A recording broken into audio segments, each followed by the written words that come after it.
In this video, we're going to start this new unit, a unit on the expression of the genome.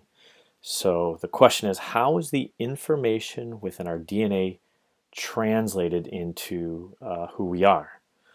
Or how is the DNA in our cells translated into different cell types?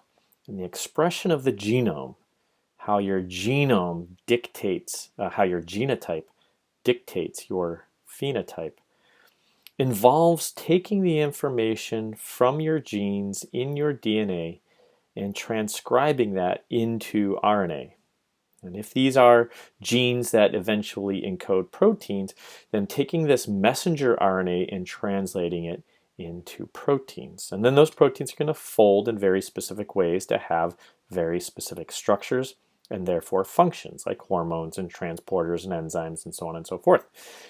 And these various proteins that are expressed in different cells will lead those cells to differentiate and specialize and therefore have very specific and unique structures and functions. And that's what gives rise to our phenotype, all of our traits. So we're going to start by looking way up here, looking at a gene and transcribing that gene into RNA. Now you'll notice that transcription, translation, and then DNA replication, which is just replicating DNA, these are all special forms of biosynthesis in which we are synthesizing polymers with information.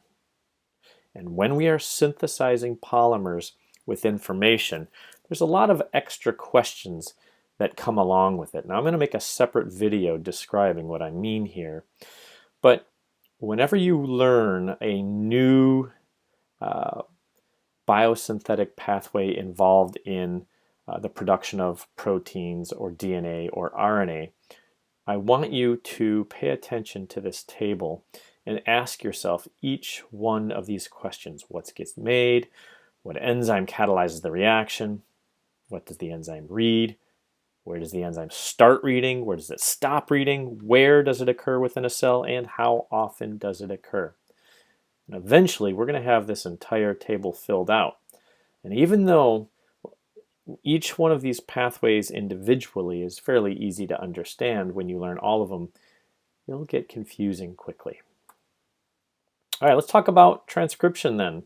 So what we have here is we've got our double-stranded DNA, and only one of those two strands is going to be the template strand, the strand that the enzyme reads. And it always reads, and this goes for every enzyme that produces a nucleic acid. It always reads the template strand from 3 to 5, and it writes the reverse complement. So it writes from 5' to 3'. Now, the RNA that is going to be written is going to look identical to the non-template strand because it's reading the template strand and writing the reverse complement. So both the RNA and the non-template strand are the reverse complement of the template strand. Okay. Now the difference between the non-template strand and the RNA is that, of course, instead of having T's, there will be U's. So let's take a closer look at what I mean by template, non-template strand. It means that if we look at double-stranded DNA, the first thing I have to tell you is I've got to tell you which direction that gene is going. And when you learn that, then you can figure out which of those two strands that RNA is going to look like, because DNA, or the gene, always runs 5' to 3'. So if the arrow starts here, you look at the two strands and you see which one of the strands in which is the 5' end of the start of this arrow. And that's going to be the top strand here. So that's the gene strand. That's the non-template strand, or sometimes called the coding strand, which means the strand that's going to be actually read by the RNA polymerase is the other one, is the template strand. And that also means the RNA that gets made is going to look exactly like the coding strand. The DNA or non-template strand, except, of course, T's will be U's. So there are, when we look at the two strands of DNA, when we look at the direction of a gene, okay, so in this case here, our gene starts here, ends here, which means of the two strands, it's the bottom one here, right, 5' to 3', that is our non-template strand. It is our coding strand. It is our sense strand, the RNA-like strand, the gene strand, the strand of DNA that the RNA will look like. So I want you to be able to know all of these terms and to be able to apply them to the correct strand when looking at a gene in DNA, which means the other strand, right, the one that's going to be read by the RNA polymerase, that's called the template strand. It's called the non-coding strand or the antisense strand. This strand is reverse complementary to both the gene and the RNA. Now, when you look at double-stranded DNA within the context of an organism, so not all genes will be going in the same direction, right? So all of these green arrows represent different genes, and arrows in opposite directions means that they are using the opposite strands as the template strand. Now here is RNA polymerase, and here is the active site, and then we have our substrates, which is the growing strand of RNA, the template strand that is being read, the incoming NTP, so that is our ribonucleotide. It is our triphosphate, so there's 1, 2, 3 phosphate groups. And RNA polymerase uses 2 magnesium ions as cofactors, and their job is to stabilize these negative charges and to orient the incoming NTP, the incoming ribonucleotide, correctly. And the reaction that this enzyme catalyzes is this 3' oxygen is our nucleophile, and the alpha phosphate of this phosphate group is the electrophile. So we have an attack here, which sets up a covalent bond, and then we have our breaking a bond here, and so that means our byproduct of this reaction is a pyrophosphate, which goes on to be breaking down even further, and then that can be used to phosphorylate ATP again, or ADP again. And then we end up with a phosphodiester bond between the incoming NTP and the growing RNA strand. Make sure you know what is the nucleophile. Make sure you know what is the electrophile in the reaction that's catalyzed by RNA polymerase. So we're going to focus now on transcription in prokaryotes, in bacteria. Very well studied, and it's a little bit more simple to understand before we dive into transcription in eukaryotes. Now, RNA polymerase, both in eukaryotes and prokaryotes, requires no primer. It can take 2 nucleotides and put them together and then start from there. Doesn't have any real proofreading ability like DNA polymerase does. And it requires, now this is unique to bacterial RNA polymerase, requires what's called a sigma factor in order to properly bind to promoters. And it's made up, in addition to that sigma factor, it's made up by 2 beta subunits, a couple alpha subunits, and then this subunit here. Now, as we have already mentioned, like any polymerase that deals with reading nucleic acids and writing nucleic acids, it always reads the template 3' to 5'. It always writes the reverse complementary. So it writes the complementary base and in the reverse direction. That's really important to understand. Now there's 3 phases of transcription, and these phases are the same phases that we'll see in eukaryotes, but what actually happens there is a little bit different. We start with initiation, everything sort of coming together at the beginning of a gene. We then clear that beginning and we start elongating and making the RNA. And then finally we get to the end of the gene and we terminate. So initiation, where we've got this long DNA, right? But where does that gene start? So RNA polymerase just doesn't start at one end of a chromosome and then read, write, read, write, read, write. It has to know where the beginning of a gene is. And the beginning of the gene is called the promoter. That right there is where transcription is going to start. So promoters aren't actually going to be transcribed. They just dictate to the cell, to the RNA polymerase, where a gene is. Here's a bacterial promoter. And it consists of, so this arrow here represents the transcriptional start site, so the promoter is upstream of that. If we call the start site here +1, and then this is -10, that's -10 base pairs upstream of the transcriptional start site. We have three important regions to which the bacterial RNA polymerase binds. It's called the -10 region, the -35 region, and the up element. The -10 and the -35 regions are connected by the sigma factor, are bound by the sigma factor. And the up element is bound by one of those alpha subunits, and specifically the carboxy terminal domain. It's like a tail that comes off that alpha subunit that interacts with this up element. And so that represents 3 points of contact for this RNA polymerase to the promoter. This is the consensus sequence of each one of those, the -10, the -35, and the up element.